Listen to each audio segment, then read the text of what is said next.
सरकार ने क्लासेस 5 और 8 के लिए नो डिटेंशन पॉलिसी स्क्रैप कर दी है, खत्म कर दी है। नाम से ही समझ आ रहा है कि ये पॉलिसी थी कि इन क्लासेस के किसी स्टूडेंट को फेल नहीं किया जाएगा, चाहे जैसा परफॉर्म करे उन्हें अगली क्लास में प्रमोट कर दिया जाएगा।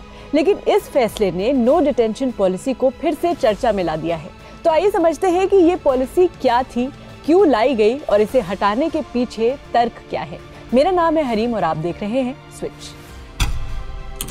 रिसेंटली शिक्षा मंत्रालय ने क्लासेस 5 और 8 के स्टूडेंट्स को खराब परफॉर्म करने पर या एग्जाम में फेल होने पर अगली क्लास में प्रमोट ना करने की बात कही है।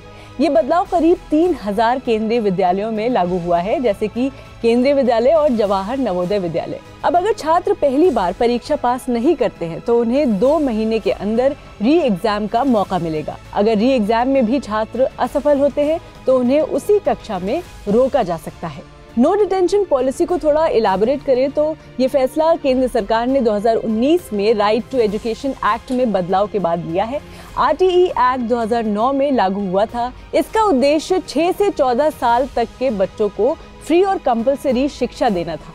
इसके तहत सेक्शन 16 में ये प्रावधान था कि किसी भी बच्चे को क्लास 8 तक फेल करके रोका नहीं जाएगा। इसका मकसद ये था कि छात्र फेल होने के डर से पढ़ाई छोड़ न दे। साथ ही ये माना गया कि अगर छात्र फेल हो रहे हैं तो इसकी वजह शिक्षा व्यवस्था की कमियां भी हो सकती हैं।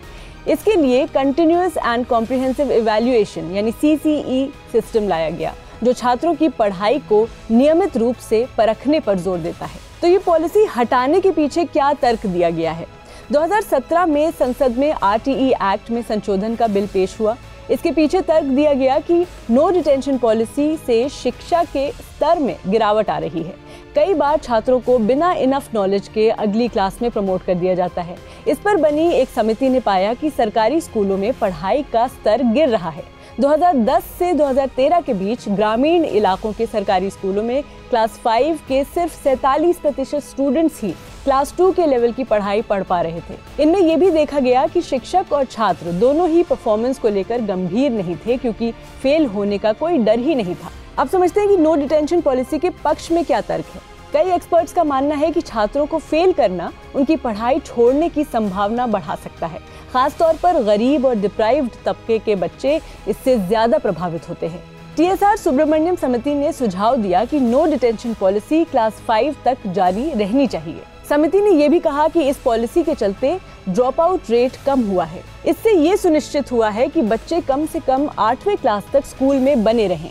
इसके अलावा लड़कियां और हाशिए पर रहने वाले समुदायों के बच्चों के स्कूल में एडमिशन में बढ़ोतरी हुई है। एक बार समझते हैं कि इस पॉलिसी पर अलग अलग राज्यों का क्या स्टैंड है। कुछ राज्यों जैसे कि कर्नाटक, केरल, तेलंगाना और महाराष्ट्र ने नो डिटेंशन पॉलिसी को जारी रखा है। वहीं दिल्ली, मध्य प्रदेश, राजस्थान और पंजाब जैसे राज्यों ने इसे खत्म कर दिया है।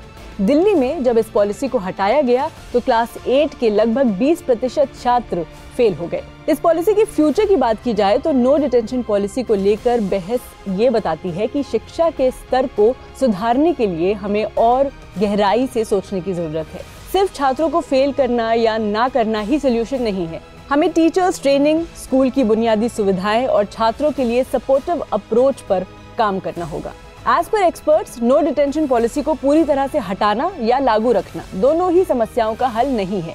जरूरत इस बात की है कि छात्रों के प्रोग्रेस को ध्यान में रखते हुए टीचिंग और इवैल्यूएशन की बेहतर प्रणाली विकसित की जाए। इस बहस का मकसद सिर्फ बच्चों को रोकना या प्रमोट करना नहीं होना चाहिए, बल्कि ये इंश्योर करना चाहिए कि हर बच्चा क्वालिटी एजुकेशन पाए। आपकी इस मामले पर क्या राय है, कमेंट में बताएं और स्विच को सब्सक्राइब करते जाएं।